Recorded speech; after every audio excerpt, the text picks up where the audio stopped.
선생님 안녕하세요. 안녕하세요. 저는 인턴 강사 정희수라고 합니다. 안녕하세요. 우리 원주율은 무한소수라고 하는데 무한소수라는 거를 어떻게 알아낸 건지 궁금해요. 무한소수란 거요? 그건 어려운데? 너무 어려운가요? 네, 원주율이 무한소수란 거는 사실 초등학교 때 원주율이란 걸 처음 배우고 나서 그렇게 배우긴 하는데 원주율이 왜 무한소수인지 그런 건 아마 학교에서 안 알려줬을 거예요. 그건 맞아요. 어렵거든요. 일단 그건 좀 어렵고 원주율이 그냥 어떤 건지 원주율에 대해서 좀 잠깐 알아볼까요? 원이 있는데 많이 찌그러져 있네. 원이란 게 뭐냐면요, 평면 위에 이렇게 점을 뭐 하나 찍어요. 네. 얘를 원의 중심이라는데 이 중심으로부터 거리가 같은 점들을 다 모아놓은 도형이 원이거든요. 네. 얘로부터 거리가 이렇게 똑같은 점들을 다 모으면은 뭐 많이 찌그러졌지만 뭐 하여튼 원래는 우리가 잘 아는 동그란 모양이 되어야 하고, 이런 도형을 원이라고 하는 거죠.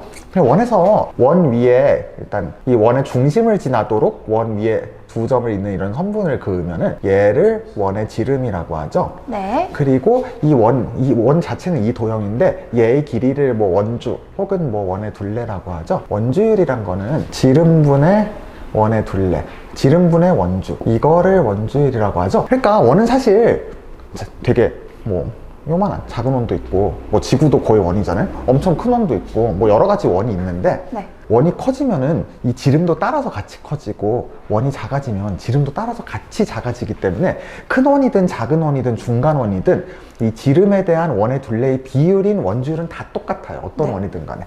그래서 이걸 원주율이라고 하고, 수학에선 기호로 이렇게 그리스 알파벳을 써서 파이, 이거 영어 P에 해당되는 문자인데 그 그리스 알파벳 파이에 소문자를 써서 이렇게 많이 쓰죠. 근데 사실 이 원주율은 무한소수, 맞아요, 무한소수예요. 소수로 쓰면 안 떨어져요. 옛날부터 사람들이 되게 좀 관심을 많이 가졌거든요. 원은 되게 기본적인 도형인데 이 비율인 원주율이란 거는 잘 떨어지지도 않고 계산하기 어려워서. 그럼 원주율은 어떻게 할 수 있을까? 지름의 길이가 1인 원을 생각하면은, 지름의 길이가 1이면 여기서 분모가 1이 되는 거니까 이때 원주율은 요 원의 둘레랑 같은 거죠. 네. 그러니까 요 원의 둘레가 파이가 되는 거고, 요 원의 둘레를 계산하면은 우리 원주율 값을 계산할 수 있는 건데, 이게 이렇게 곡선으로 되어 있어서 그냥 계산하기는 좀 어려우니까 얘 안에 이렇게 정사각형을 그려봐요. 네. 그럼 이 정사각형의 둘레는 이 우리가 알고 싶은 이 원의 둘레랑 똑같지는 않죠. 좀 짧겠죠. 하지만 어느 정도는 비슷하겠죠. 그럼 이 정사각형의 둘레는 지금 이 지름이 1이니까 여기 이렇게 1 되고, 여기는 그러면 피타고라스 정리로 계산해보면 한 변의 길이가 2분의 루트 2가 돼서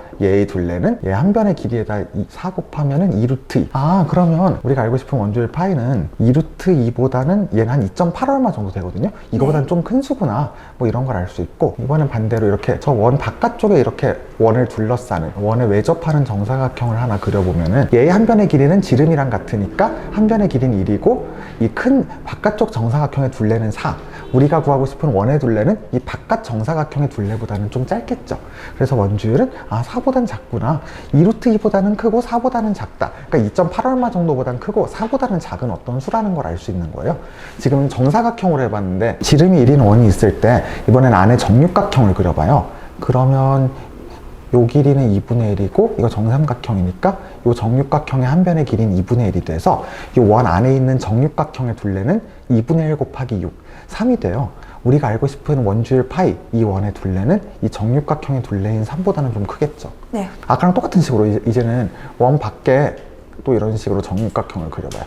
그러면 이 정육각형의 한 변의 길이는 좀 복잡한데 이렇게 여기랑 이으면은 여기가 2분의 1이니까 여기 정육각형, 바깥쪽 정육각형의 한 변의 길이는 3분의 루트 3이 되고, 그럼 이제 이 바깥 정육각형의 둘레는 여기다가 6 곱하면은 지금 2 루트 3이 되고, 우리가 알고 싶은 원의 둘레는 이 바깥쪽 정육각형의 둘레보다는 좀 짧을 테니까 2 루트 3보다는 좀 작겠죠.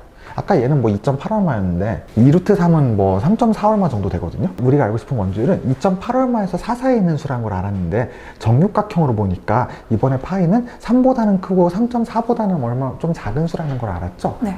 그러면 이게 약간 정사각형보다는 정육각형이, 정육각형보다는 정팔각형이, 팔각형보다는 예를 들어서 뭐 12각형이 좀 더 원에 가깝잖아요. 완전 네. 똑같진 않아도 이 원 안쪽하고 바깥쪽에 점점 더 이렇게 약간 변수가 많은 막 12각형, 뭐 20각형, 뭐 60각형 이런 식으로 변수를 계속 늘려서 그 안쪽과 바깥쪽 정다각형들의 둘레를 구해보면 원주율이 정확한 값은 몰라도 얼마랑 얼마 사이에 있다는 걸 좀 더 이런 식으로 원주율을 계산할 수 있어요. 아주 옛날 뭐 고대 그리스, 뭐 거의 한 2000년 전 사람들도 이런 식으로 원주율을 계산을 했어요.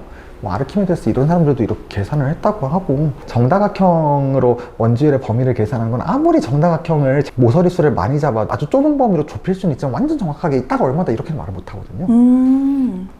원주율은 뭐 원래 그런 수예요. 이게 사실 이거는 뭐 약간 고대부터 쓰던 방법이고, 좀 나중에 좀 약간 근대로 와서는 약간 좀 수학이 발전해서 약간 삼각함수 같은 거, 막 급수 같은 걸 이용해서 막 원주율을 계산하는 방법 같은 게 발견됐거든요. 예를 들어서 뭐 유명한 걸로는 원주율을 4로 나눈 값은 뭐 1-3분의 1 더하기 5분의 1 마이너스 뭐 7분의 1 더하기 9분의 1 마이너스 뭐 11분의 1, 뭐 이거를 무한히 계산하면은 원주율을 4로 나눈 값, 4분의 파이에 한없이 가까워진다는 게 한 1600년대인가 700년대인가 하여튼 뭐 그때쯤에 그레고리라는 수학자에서 발견됐어요. 그래서 이런 걸로 계산을 한다든가, 그리고 그 이후로 수학이 발전하면서 이거 비슷하지만 좀 더 복잡한 식들이 굉장히 많이 나왔거든요. 그래서 근대 이후로는 수학자들이 이런 식들을 이용해서, 그러니까 이거를 엄청 뭐 많이 저 뒤까지 계산하면 원주율을 상당히 저 뒷자리 수까지 정확히 계산을 할 수 있는 거예요. 그러니까 컴퓨터가 발명되고, 그러니까 전자계산기라는 게 나왔잖아요. 적어도 계산은 사람하고는 비교할 수 없이 빨리 하는. 그래서 컴퓨터를 적용하니까 이제 막 옛날에 뭐 사람으로서는 거의 이렇게 천자리도 계산하기 힘들었는데, 컴퓨터는 막 아주 초창기 컴퓨터도 막 수만 자리, 막 수백만 자리 그냥 쉽게 계산하는 거예요. 막 그냥 몇 초 만에.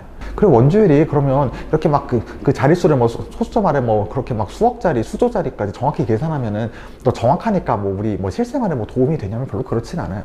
예를 들어서 옛날에 1960년대, 69년에 아폴로 11호가 달에 갔잖아요, 미국에서. 그 달에 갈 때 그 우주선도 막 이렇게 원주율 파이 들어가는 계산이 그 우주선 그 운행하는 데도 많이 썼는데, 그 초등학교에서 많이 쓰는 원주율 근사값이 3.14인데, 그 아폴로 11호 달에 간 우주선에 쓰인 원주율 근사값이 3.1415. 그러니까 소수점 넷째 짜리 정도까지만 계산을 해도 우주선 달로 보내는데 별 지장 없다는 거예요.